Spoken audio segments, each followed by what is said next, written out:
Shalom, selamat pagi. Kita bersyukur kepada Tuhan. Kita bertemu kembali pagi hari ini. Kita akan melanjutkan pembacaan kita. Kita sudah sampai di Amsal 31. Terakhir Amsal 31. Kita sudah selesai dari Amsal 1, 2, 3, 4, 5. Sekarang kita sudah sampai di Amsal yang terakhir, yaitu Amsal pasal 31. Sebelumnya itu mari kita berdoa. Terima kasih Tuhan, kami mengucap syukur padamu yang Kau sungguh baik. Pagi hari ini kami kembali bangun dengan tubuh yang sehat, tidak kurang suatu apapun, semua karena penyertaan Tuhan, semua karena perlindungan Tuhan. Terima kasih Bapa, segala puji syukur bagimu, kami boleh ada sampai hari ini, semua karena kebaikan Tuhan.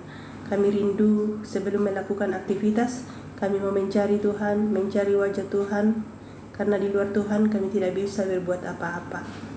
Urapi setiap kami, siapapun, dimanapun tempat ini, dimanapun suara ini terdengar, Tuhan ada di sana.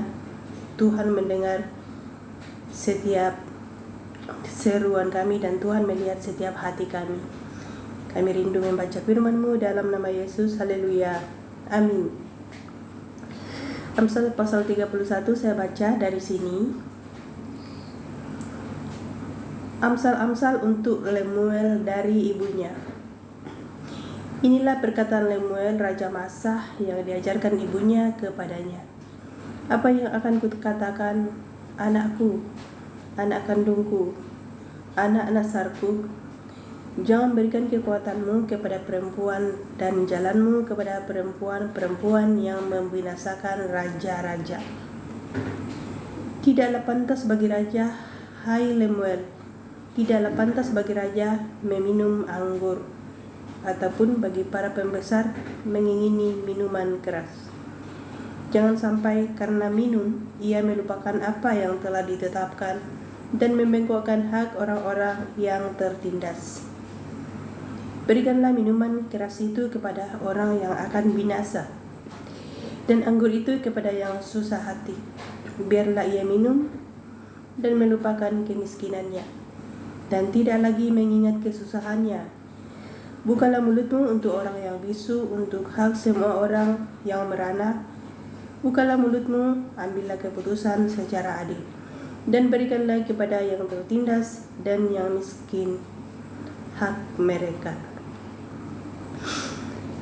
Kita masuk di perikop kedua. Puji-pujian untuk istri yang cakap.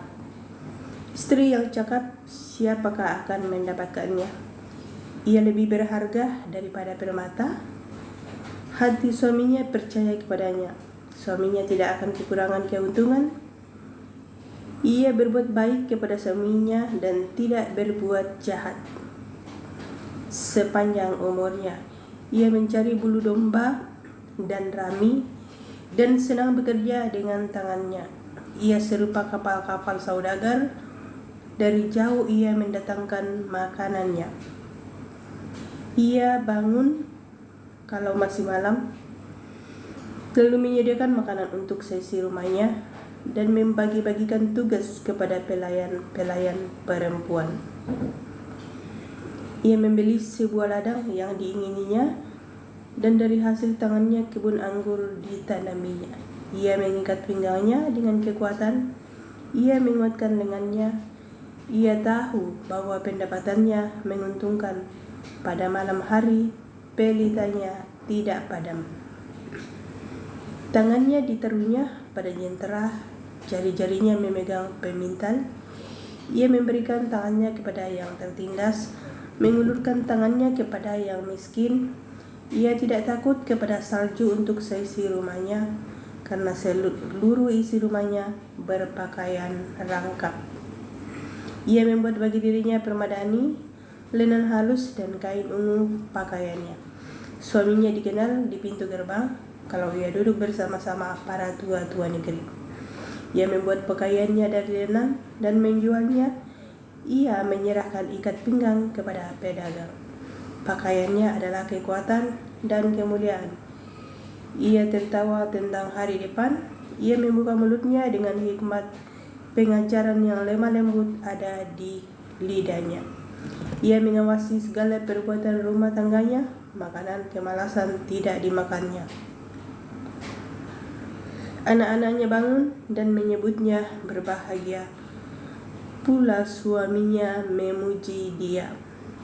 Banyak wanita telah berbuat baik, tetapi kau melebihi mereka semua.